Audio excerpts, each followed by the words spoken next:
এখন ঘরে ঘরে মানুষ অসুস্থ। জ্বরে এমনভাবে আক্রান্ত হচ্ছে, সমস্ত শরীর অনেক ব্যথা বেদনা করছে।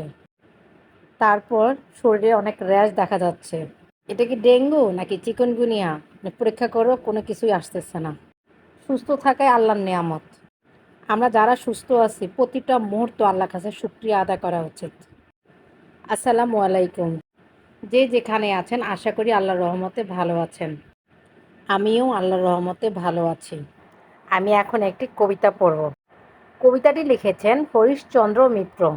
কবিতাটির নাম হলো বড়কে।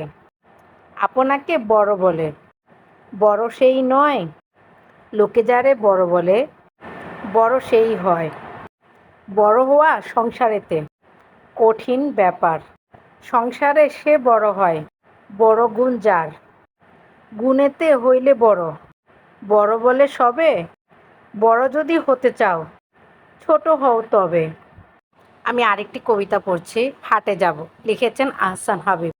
হাটে যাব, হাটে যাব, ঘাটে নেই নাও। নিঘাটা নায়ের মাঝে আমায় নিয়ে যাও। নিয়ে যাব, নিয়ে যাব, কত করি দেবে।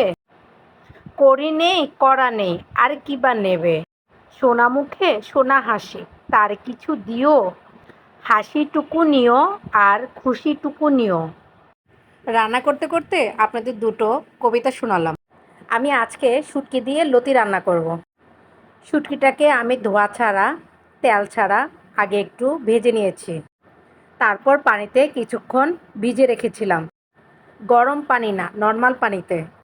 এদিক দিয়ে আমি লতিগুলো কেটে নিয়েছি। লতি কাটার ভিডিও ক্লিপ আমি ভিডিওতে দেখাইনি। আমি চুলায় একটি পাতিলা বসিয়েছিলাম, এর ভিতর তেল গরম দিয়েছি। পেঁয়াজ রসুন ভালো করে ভেজে নিয়েছি।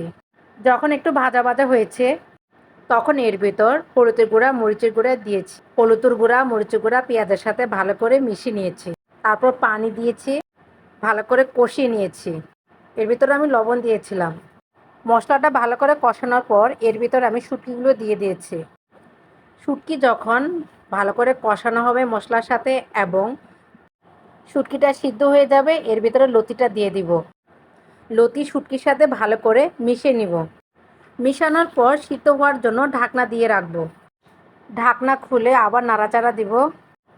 লতির যখন পানিটা শুকিয়ে যাবে তখন এখানে পরিমাণ মতো পানি দিব। বেশি পানি দিব না, কারণ লতিটা আমি শুকনো শুকনো রান্না করব।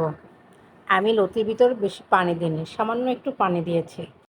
এখন আমি লতির সাথে ভালো করে মিশিয়ে নিব, কারণ পানিটা ভালো করে যাতে লতির সাথে মিশে যায়।